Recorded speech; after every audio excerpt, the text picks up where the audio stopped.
98.21% উজ্জ্বলিল গ্ৰামীণ বিকাশ academy. উচ্চতৰ মাধ্যমিক শিক্ষা সংসদে ঘোষণা কৰা উচ্চতৰ মাধ্যমিক চূড়ান্ত পৰীক্ষাৰ ফলাফলত উজ্জ্বলিল ভাৰত ভূটান সীমান্তৰ শিক্ষাৰ ক্ষেত্ৰত অতিকৈ অগ্ৰসৰ ভিতৰুৱা অঞ্চলৰ ওদালগুৰি জিলাৰ গৌৰাঝাৰত অৱস্থিত গ্ৰামীণ বিকাশ একাডেমি। গৌৰাঝাৰত অৱস্থিত গ্ৰামীণ বিকাশ একাডেমীৰ পৰা এইবাৰ 98.21% ছাত্ৰ ছাত্ৰী উত্তীৰ্ণ হ'বলৈ সক্ষম হৈছে। কনিষ্ঠ বিদ্যালয়খনৰ পৰা এইবেলি উচ্চতৰ মাধ্যমিক চূড়ান্ত পৰীক্ষাত 56গৰাকী ছাত্ৰ ছাত্ৰীৰ ভিতৰত 55গৰাকী ছাত্ৰ ছাত্ৰীয়ে সুখ্যাতিৰে উত্তীৰ্ণ হৈ অঞ্চলটোলৈ গৌৰৱ কঢ়িয়াই আনে। ইয়াৰ ভিতৰত 2গৰাকীয়ে ডিষ্টিংশ্যন মাৰ্ক, 3গৰাকীয়ে ষ্টাৰ নম্বৰসহ 9গৰাকী ছাত্ৰ ছাত্ৰীয়ে প্ৰথম বিভাগ আৰু বাকী ছাত্ৰ ছাত্ৰী কেইগৰাকীয়ে দ্বিতীয় বিভাগত উত্তীৰ্ণ হৈ বিদ্যালয়খনৰ লগতে বৃহত্তৰ অঞ্চললৈ গৌৰৱ কঢ়িয়াই আনিছে। বিদ্যালয়খনৰ পৰা ধাৰাবাহিকভাৱে হাইস্কুল শিক্ষান্ত পৰীক্ষা আৰু উচ্চতৰ মাধ্যমিক পৰীক্ষাত গৌৰৱ কঢ়িয়াই আনিবলৈ সক্ষম হোৱাত বিদ্যালয়খনত উৎসৱমুখৰ পৰিৱেশে বিৰাজ কৰে। কেইবাবাৰো 100%ৰে ফলাফল লাভ কৰিবলৈ সক্ষম হোৱা বিদ্যালয়খনৰ শিক্ষক শিক্ষয়িত্ৰীসকলে ভৱিষ্যতেও বিদ্যালয়খনৰ পৰা পূৰ্বতকৈ ভাল ফলাফল লাভ কৰিবলৈ সক্ষম হ'ব বুলি আশাবাদী। উচ্চতৰ মাধ্যমিক পৰীক্ষাত সুখ্যাতিৰে উত্তীৰ্ণ হোৱা প্ৰতিগৰাকী ছাত্ৰ ছাত্ৰীক অভিনন্দন জ্ঞাপন কৰে বিদ্যালয় কৰ্তৃপক্ষই। যিখিনি বাগিচা গাঁৱৰে ভৰা এই গৌৰাঝাৰ অঞ্চল আৰু য'ত নেকি এখন বিদ্যালয় স্থাপিত কৰা হৈছে 2013 বৰ্ষত গ্ৰামীণ বিকাশ মেৰিট একাডেমি। আজি বিগত বছৰৰ দৰে এই বছৰতো 2024 বৰ্ষতো ইয়াতে উচ্চতৰ মাধ্যমিক শিক্ষান্ত পৰীক্ষাত এইখন বিদ্যালয়ৰ পৰা বহু ছাত্ৰ ছাত্ৰীসকলে ভাল নম্বৰ লৈ ভাল পাৰ্চেণ্টেজ পাছ কৰিছে। আৰু বিশেষকৈ ইয়াতে 4টা-5টা লেটাৰ সহ আজি 10জনকে ল'ৰা ছোৱালী ছাত্ৰ ছাত্ৰীসকলে নাম লেটাৰ সহ তেওঁলোকে পাছ কৰি গৈছে। আমাৰ বাবে এই উত্তৰ অঞ্চলৰ বা অঞ্চলৰ সকলো জাতি ধৰ্ম নিৰ্বিশেষে সকলো ৰাইজৰ বাবে এক সুন্দৰ বাৰ্তা, এক গৌৰৱৰ সময়।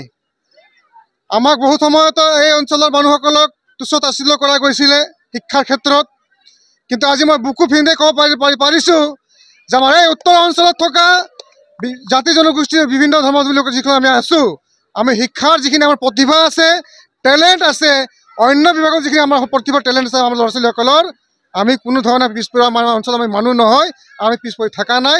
তাৰ এক জবাব আজি এই ছাত্ৰ ছাত্ৰীসকলে ৰাইজক দিছে, এই গোটেই অসমক দিছে, এটা বাৰ্তা বিলাবলৈ সক্ষম হৈছে।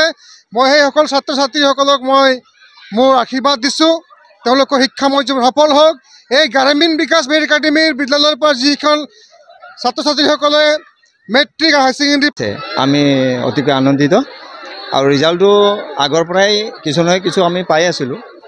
তো এইবাৰো আমি যেনেকৈ ধৰণে আশা কৰিছিলোঁ ঠিক তেনেধৰণে নহ'ল বাৰু, কিন্তু আমি ভবাতকৈ কম হ'লেও যথেষ্ট আমি সুখী। যিখিনি ল'ৰা ছোৱালী আমি এই ভিতৰৰ অঞ্চলত অলপ আগতে আমাৰ অধ্যক্ষ মহোদয়ে ক'লে যে আমি ভিতৰৰ অঞ্চলৰ এখন বিদ্যালয়, তো এই বিদ্যালয়ত এনেকুৱা এটা ৰিজাল্ট সকলোৱে কামনা নকৰে বা আমি আশাও কৰিব নোৱাৰোঁ, কিন্তু আমি 25টা দিনৰ পৰা আজিলৈকে যিখিনি ৰিজাল্ট দি থৈ আহিব পাৰিছোঁ বা দিব পাৰিছোঁ, সেইখিনি আমাৰ বাবে এটা শুভ লক্ষণ বুলি মই ভাবি লৈছোঁ এইটো অঞ্চলৰ বাবে। আৰু আমি অশেষ চেষ্টা চলাই আছোঁ আৰু আমাৰ শিক্ষকসকলে যথেষ্ট ইয়াত কষ্ট কৰিছে, আমি লগতে আমিও যথেষ্ট কষ্ট কৰিছোঁ। আৰু তেওঁলোকে ইয়াত যিখিনি শিক্ষক আমাৰ ছাত্ৰ ছাত্ৰীসকল যিখিনি দিব লাগে হয়তো তাত কিবা অকণমান খুঁটি-নাটি থাকিব পাৰে, তথাপিও ছাত্ৰ ছাত্ৰীসকলো আগ্ৰহী আৰু তেওঁলোকে যথেষ্ট নিজাববীয়াকৈ আগ্ৰহ দেখুৱাই পেলাই এইখিনি আমাৰ ৰিজাল্ট দিবলৈ সক্ষম হৈছে।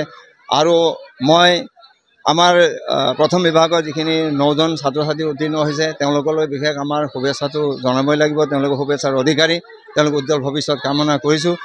গ্ৰামীণ বিকাশ মেৰিট একাডেমি প্ৰতিষ্ঠিত হৈছিলে আৰু 2013 চনৰ পৰাই আমি ইয়াৰ আশে পাশে থকা যি ওচৰৰ যিবিলাক অঞ্চল আছে যেনে গৰুৱাজাৰ, বামুণজুলি, কালিখলা, অৰঙাজুলি, ননাইখুটি, ননাইপাৰা, ভুটীয়াচাং, সোণাজুলি, মাতখলা, উত্তৰ কালিখলা, এই অঞ্চলৰ পৰা ছাত্ৰ ছাত্ৰীসকলক আমি সংগ্ৰহ কৰি 2013 চনত এইখন বিদ্যালয় উপস্থাপন কৰা হৈছিলে। আৰু তেতিয়াৰ পৰাই 2014 চনত ইয়াৰ পৰা হাইস্কুল শিক্ষান্ত পৰীক্ষা দিছিল প্ৰথম, আৰু সেই সময়ত 14জন ছাত্ৰ ছাত্ৰী আছিল। 14জনৰ ভিতৰত 14জনেই উত্তীৰ্ণ হৈছিল। আৰু 2014 চনৰ পৰা আজিলৈকে হাইস্কুলত এতিয়ালৈকে 80%ৰ তলত হোৱা নাই। আৰু হায়াৰ ছেকেণ্ডেৰী যিটো আমাৰ ৰিজাল্ট, হায়াৰ ছেকেণ্ডেৰী 2015 চনৰ পৰা 2024 আমি যি ফলাফল পাইছোঁ, এই ফলাফল আচলতে লেখত ল'বলগীয়া। 2016 চনৰ আমাৰ যিটো বেচ আছিল তাত আমাৰ 2 নম্বৰৰ কাৰণে এজন ল'ৰাই অসমৰ ভিতৰত প্ৰথম স্থান নাপালে আৰু তেওঁ অসমৰ ভিতৰত দুটা বিষয়ত সৰ্বোচ্চ মাৰ্ক পাইছিল অসমীয়াত পাইছিল 97 আৰু ইংলিছতো পাইছিল 97 তো যা নহওক আজিৰ 2024 চনৰ আমাৰ হায়াৰ সেকেন্ডাৰী পৰীক্ষাৰ যিটো ফলাফল এই ফলাফলক লৈ আমি সন্তুষ্ট বুলি ক'বই লাগিব কাৰণ এনেকুৱা এটা পিছপৰা অঞ্চলত যিসকল ছাত্ৰ ছাত্ৰীৰ পঢ়াৰ কাৰণে কিছুমান সামগ্ৰী নাথাকে অভিভাৱকৰ ঠিক তেনেকুৱা সচেতন নহয় আৰু ল'ৰা ছোৱালীবিলাকো তাৰমানে যিখিনি গাইড পাব লাগে সেইখিনি গাইড নাপায় আমি যিমানখিনি পাৰোঁ এই বিদ্যালয়ৰ পৰা তেওঁলোকক এটা ভাল পাৰ্চেণ্ট দিয়াৰ কাৰণে আমি চেষ্টা চলাইছিলোঁ কিন্তু যা নহওক 56 ষ্টুডেণ্টৰ ভিতৰত 55জন ছাত্ৰ ছাত্ৰী উত্তীৰ্ণ হৈছে তাৰে ভিতৰত দুজন ছাত্ৰই ডিষ্টিংশ্যন পাইছে আৰু 3জনে ষ্টাৰ পাইছে আৰু বাকীকেইজনে প্ৰথম বিভাগত লেটাৰ সহ প্ৰথম বিভাগত উত্তীৰ্ণ হৈছে desk report news express Assam